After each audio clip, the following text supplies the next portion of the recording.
أفلا يتدبرون القرآن.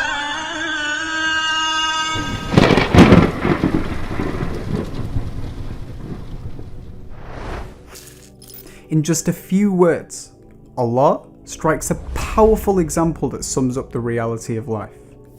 He says that this life is like the example of rain that falls and causes plants to grow to the delight of the planters. But later, the plants dry up and you see them turn yellow, then they are reduced to debris. The Quran, chapter 57, verse 20. At first glance, this might sound like a basic analogy, but simply by reflecting on it, we have the potential to fully transform the way we see life. So, let's reflect.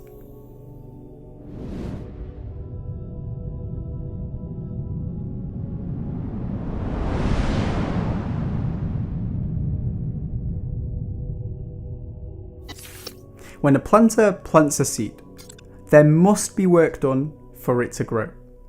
This includes things like looking after the soil, watering it, and making sure it doesn't get infested. Despite doing all this work, the planter has no idea if the seed will actually grow. It could be damaged, for example, or an animal could eat it, or the soil might not have the right conditions. Yet the planter must do the work, despite these worries, because that is the only chance he has to see the seed grow. Now imagine a planter wakes up one morning after weeks of hard work and notices that his seed finally sprouted. Just imagine the happiness, the excitement, the satisfaction. After all that hard work and worry and patience, he can finally see the fruits of his labour. Day after day, the planter nurtures the plant and it grows and grows and grows, and the excitement starts to fade. The planter stops caring for it like he once did. Then it starts to turn yellow, and from yellow to brown, until it dries up, crumbles, and blows away in the wind. Such is the example that Allah gives us to explain the reality of life.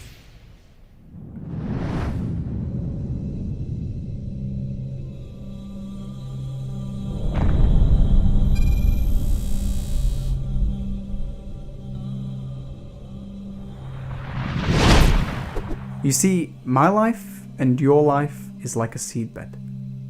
As we live our lives, we plant seed after seed after seed. What I'm saying is that life is just a number of goals that we set ourselves and work towards. Some goals we never reach and the seed never grows. But some goals we do reach and the seed sprouts. But like with any seed that sprouts, the plant must eventually turn yellow and crumble. For example, we study year after year, hoping to graduate, not knowing if we'll ever make it. After studying all this time and doing test after test that stressed you out day and night, the seed sprouts and you finally get the news that you are graduating. Think of the happiness. All of that stress and hard work has finally paid off. On graduation day, you take pictures, you celebrate, you frame your certificate. But then after some time, your entire graduation becomes a faint memory. Now, you walk past your certificate and you don't even notice it. What happened? Your graduation turned yellow. A lot of us aspire to be rich, thinking that money is the pinnacle of success. We wake up every day striving for a promotion at work, striving for a breakthrough in our business, dreaming about what we will do with that money.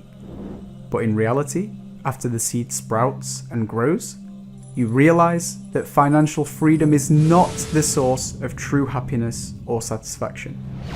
That money you devoted all your time and effort to has now let you down and turned yellow. Do you see the common pattern? When we set ourselves goals in life, we somehow think that achieving them will give us lasting happiness and satisfaction. We desire the best phone, 1 million followers, a beautiful spouse, our dream car, the best clothes, thinking that these things will result in the perfect life. But when we get these things and realize they've gone yellow, we plant another seed and the cycle repeats. Once I study, I'll graduate. Then I'll look for my first job. Then I'll get a promotion. Then I'll get rich. Then I'll marry the person of my dreams. Then I'll have kids. Then I'll raise them. But then what? We somehow trick ourselves into thinking that having these things is the perfect life. But the reality is, there is no such thing as the perfect life. These very people you think have it all and are satisfied also want more for themselves, just like me and you. As the Prophet Muhammad, peace be upon him, said, if man was given a valley full of gold, they would want another one. Why? Because everything in this life will eventually turn yellow, even if you had all the wealth in the world. Yet we chase this life, thinking that once the seed sprouts, it will always be green. Do you now see why Allah describes this life as the enjoyment of deception?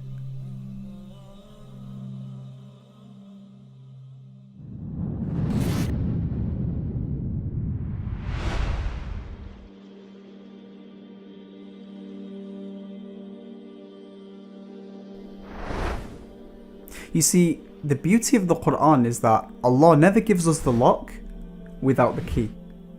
So what is the key to break free from this cycle and find true enjoyment and satisfaction?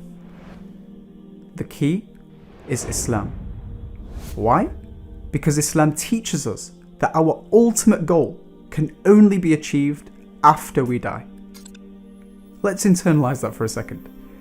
Since we never reach the goal in this life, the seed will never sprout. If the seed never sprouts, the plant can never go yellow. But in order to achieve this goal, we have to work, just like the planter has to work after planting his seed. This means the Muslim will strive to be rich, not for the sake of financial freedom and buying Ferraris and designer clothes, but to help those who are less fortunate, seeking the ultimate reward only from Allah. This means the Muslim will strive for the best grades at school, not for the sake of status or to be known as knowledgeable by the people, but to help bring benefit to others, seeking the ultimate reward only from Allah. You see, the Muslim uses material gains as a means to earn the pleasure of Allah and draw closer to the goal in the hereafter. But the minute you strive for a material gain to achieve a goal that is in this life, such as pleasing the people or your own desires, the seed will sprout and will eventually turn yellow. This will undoubtedly leave you in a state of delusion, emptiness, and dissatisfaction. So ask yourself, would you rather chase money, fame, lusts, parties, knowing that you will be deceived? Or would you rather chase the ultimate pleasure of the hereafter by using this world as a means to get there? If you choose this life, then know you are chasing your own shadow. If you try to catch it, you will never be able to. But if you turn your back to it and choose the hereafter, then the shadow has no choice but to follow you. As the Prophet Muhammad, peace be upon him, said, whoever makes the hereafter his goal, Allah makes his heart rich, and the world comes to him whether it wants to or not. And whoever makes the world his goal, Allah puts poverty right before his eyes, and the world does not come to him except what has been decreed for him. Your life is a seedbed, so choose your seeds carefully and wisely. اعلموا أنما الحياة الدنيا لعب ولهو وزينة وتفاخر بينكم وتكاثر في الأموال والأولاد كمثل غيث أعجب الكفار نباته ثم يهيج فتراه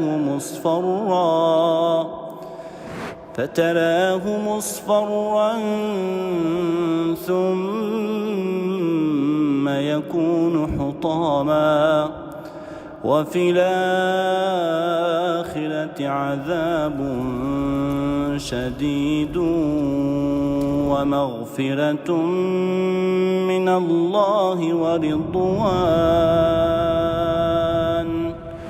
وما الحياة الدنيا إلا متاع الغرور